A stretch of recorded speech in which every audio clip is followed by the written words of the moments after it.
Rodrigues e Guilherme Pierangeli. Agora são 10h16, nos estúdios da CBN, nós recebemos neste momento o presidente do Cresce São Paulo, o Conselho Regional de Corretores de Imóveis do Estado de São Paulo, José Augusto Viana Neto, que está aqui conosco. Olá, um bom dia para o senhor. Bom dia, Carolina, um prazer grande estar aqui. Bom dia, Guilherme. Bom dia.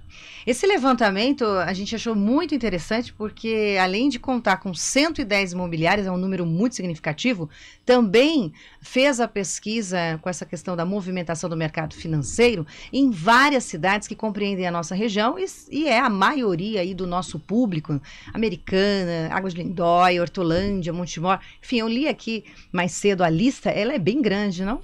Sem dúvida, o Cresce tem esse trabalho já há alguns anos e nós dividimos o estado de São Paulo nas regiões metropolitanas e aonde não tem região metropolitana nós criamos os agrupamentos de acordo com nossas delegacias regionais. E aí nós divulgamos mês a mês, o resultado da pesquisa de venda e locação de imóveis nesses agrupamentos. Nós tivemos aqui, né, alguns nossos conhecidos buscando por imóveis alugados ou compra ou venda, e a sensação que a gente tem é que é muito concorrido. Quando a gente só bate o olho e vê que o mês de janeiro teve queda de 15% nas vendas e 23% nas locações, eu fiquei me perguntando, nossa, mas como assim uma queda? Eu gostaria que o senhor explicasse. Na verdade, não é porque o mercado está em baixa, né?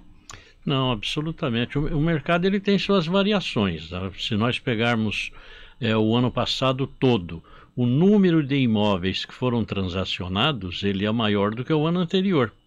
O mercado subiu. Agora, se nós formos verificar o número de financiamentos liberados no ano passado, é menor do que o ano anterior. A questão da taxa de juros elevou demais, a Selic puxou tudo lá para cima. E tradicionalmente o juro do mercado imobiliário, ele tem ali uma relação muito forte com a Selic. Mas vejam vocês, foi tão grave a situação, ela é tão grave, que muito embora a Selic esteja em 13,75, nós temos financiamento imobiliário a partir de 8%. Né? Senão os bancos nem conseguem cumprir as metas da legislação, que é reinvestir no financiamento imobiliário pelo menos 65% dos recursos que são captados na caderneta de poupança. Então, ainda bem que tem essa ferramenta. Não tivesse isso, com certeza a situação estaria mais difícil. O senhor acha nessa questão dos financiamentos? Perfeitamente, fala, né? Dos financiamentos. E é evidente que o mercado imobiliário ele tem uma dependência direta do financiamento, porque sem financiamento não tem negócio imobiliário. Não tem dinheiro sobrando assim para comprar um imóvel, não? É muito dinheiro envolvido, a maioria das pessoas tem necessidade. José Augusto, então só destacando, né, esse recorte de queda de 15% nas vendas e 23% nas locações foi no mês de janeiro desse ano, no comparativo com o mês anterior, dezembro de 2022. Perfeitamente. Né, mas no cenário, então, como um todo, um prazo maior, a gente está tendo um cenário de crescimento ainda. É isso que o senhor está dizendo. Com certeza. Não só um cenário de crescimento, como expectativa de melhor ainda nesse crescimento para esse ano de 23. E em relação à pandemia, né? A gente teve uma retração em várias áreas, a gente teve inclusive questão de home office, várias atividades sendo suspensas, estudantes que não estavam mais na faculdade, nas universidades, enfim. Houve uma queda no setor e ela já foi recuperada, está sendo recuperada. Como que é esse contexto todo no setor de vocês? Olha, Guilherme, no aspecto da locação, nas cidades que têm universidades, nós tivemos uma queda muito grande. Praticamente paralisou, porque ninguém alugou, não tinha aula presencial, e é evidente que esse mercado retomou automaticamente quando retornaram as aulas presenciais, o mercado retornou. Então ele está regularizado. Agora, no mercado de compra e venda de imóveis usados, foi um fenômeno interessante. Nós nunca podíamos esperar acontecer o que aconteceu. Aumentou demais o número de negócios. O home office trouxe uma necessidade de melhor adaptação na residência, muitas pessoas mudando de grandes centros para as periferias, para esses condomínios fechados. Pessoas que estavam morando em apartamento, queriam casas, porque aí o filho está em casa, a mulher está em casa. Maior, né? Todo mundo em home office, né? Principalmente naquele momento que teve o lockdown, foi uma correria. E a nossa atividade de corretagem imobiliária ficou super aquecida. Então, esse período da pandemia, nós tivemos um movimento excepcionalmente grande, muito acima da curva, né? Nós crescemos muito mais do que não tivesse acontecido a pandemia. Então, teve os dois lados da coisa, né? Caiu locação, onde era questão de universitários, essas coisas, mas cresceu por esse outro lado. Agora, o que não recuperou ainda, está passando por grandes dificuldades ainda, são os imóveis não residenciais. Imóveis corporativos, imóveis comerciais. Muitos estão optando até por não ter esses gastos, reequilibrando ou também encontrando um outro caminho para os negócios que não precisa da locação do imóvel, porque Com gera certeza, gasto. com certeza, Seria isso. Carol.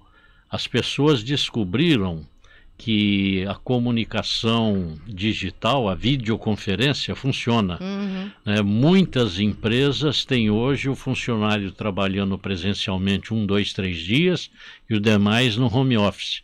Muitas empresas permitem um home office em 100%. Muitas atividades profissionais, até no serviço público, Sim. o Conselho Nacional de Justiça está dando bronca nos juízes, querem que volte, eles não querem voltar. Então, este foi um clima que se instalou no país todo e trouxe uma nova forma de vida, né? Uma nova visão. Uma nova perspectiva, a gente E fala. esses imóveis comerciais, eles é que preocupam, porque a vacância foi muito grande, não retomou ainda, exceto a questão dos galpões logísticos, esses retomaram com uma força fora do comum, porque a venda de mercadoria através da internet ela cresceu demais e Sim. precisaram de muitos galpões para esse fim. O triste é ver, até desculpe interrompê-lo, só para não perder o raciocínio, o triste é ver esses imóveis de locais como o centro de Campinas e outras regiões, que nós tínhamos comércios que tínhamos costume, o hábito de ir, e hoje a gente está vendo até a questão do abandono que acaba acontecendo. Pois é, e você falou num assunto agora que eu vindo para cá, estou com mais 2 pessoas comigo, me acompanhando, e vi um número de propriedades pichadas, né? Que Sim. coisa horrível, né? Prédios inteiros abandonados, né? Então, realmente isso é preocupante. Mas eu acredito numa retomada, porque se tem este fenômeno hoje, por outro lado, não podemos esquecer que as estradas estão congestionadas, tomadas. Eu moro em Praia Grande. Eu vim de lá para cá hoje, saí de manhã. Impressionante, eu saí 5h30 da manhã, a rodovia dos imigrantes estava congestionada, tal número de caminhões e carros subindo. Saiu cedo e ficou com medo de não chegar até. Pois é, e para chegar aqui em Campinas, na rodovia dos Bandeirantes, também é um movimento fora do comum, impressionante. Então nota-se que o país ele está numa efervescência muito grande, está produzindo, está crescendo, é um crescimento orgânico, forçado, independente da política econômica, e nós vamos precisar de muitos investimentos em infraestrutura. E eu acredito que esses investimentos, que com certeza virão para a infraestrutura, que darão uma nova realidade nesses imóveis que hoje corporativos estão desocupados. Sr. José Augusto, dentro da pesquisa também observamos um dado que interessa, acredito, muito ao ouvinte que está nos acompanhando aqui no CBN Campinas sobre essa pesquisa do Cresce Campinas, perdão, do Cresce São Paulo, né, que veio justamente para divulgar essas consultas às 110 imobiliárias das cidades da nossa região, um número bastante grande de cidades que participaram, o valor, mais ou menos ali, da locação e o valor da venda. Como é que está esses percentuais relacionados à espécie mesmo, à quantidade em reais de que nós estamos falando? Bem, eu digo, o aluguel residencial, ele está 53% dessas locações foram de valores até R$ 1.750. Então, a maioria é de imóvel de baixa renda, né, que é o público que mais necessita de locação. E nas vendas, nós tivemos 68,8% de imóveis até R$ 300 mil, que é exatamente aquela faixa do Minha Casa Minha Vida, né? Percebe-se que é o maior número de negócios realizados. E um fato interessante que mostra a pesquisa também é que nós tivemos uma distribuição interessante na questão geográfica. 30% desses imóveis estão nas regiões centrais, que é onde também tem os preços mais baixos, que são comparados com os preços de periferia, porque a maioria das cidades tem sempre o centro um pouco degradado, né? Poucas são aquelas que já recuperaram essas regiões, e nas regiões nobres 33,6%, e nas regiões de periferia 36,3%. Então, nota-se que 66,4% das transações foram realizadas em regiões mais populares. Olha só, não? Isso é um indicador muito bom para aqueles que querem investir dinheiro no mercado imobiliário, saber que tipo de propriedade comprar para ter uma renda adequada ao valor investido. Bom, pelo que eu senti do senhor, a expectativa é boa, é positiva, e a gente deve andar aí os próximos meses com uma movimentação interessante no mercado imobiliário? Com certeza, até porque vem vindo aí o Minha Casa Minha Vida com uma força total. Né?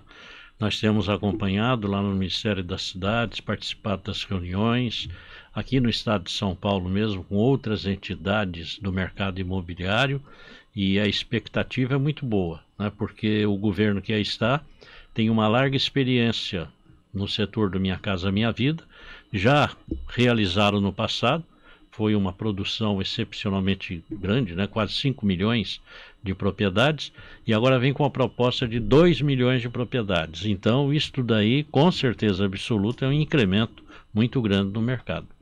Quero agradecer a José Augusto Viana Neto, que se disponibilizou a vir pessoalmente, já viria aqui visitar a cidade de Campinas, mas deslocou um pouquinho mais para vir aos estúdios do CBN Campinas.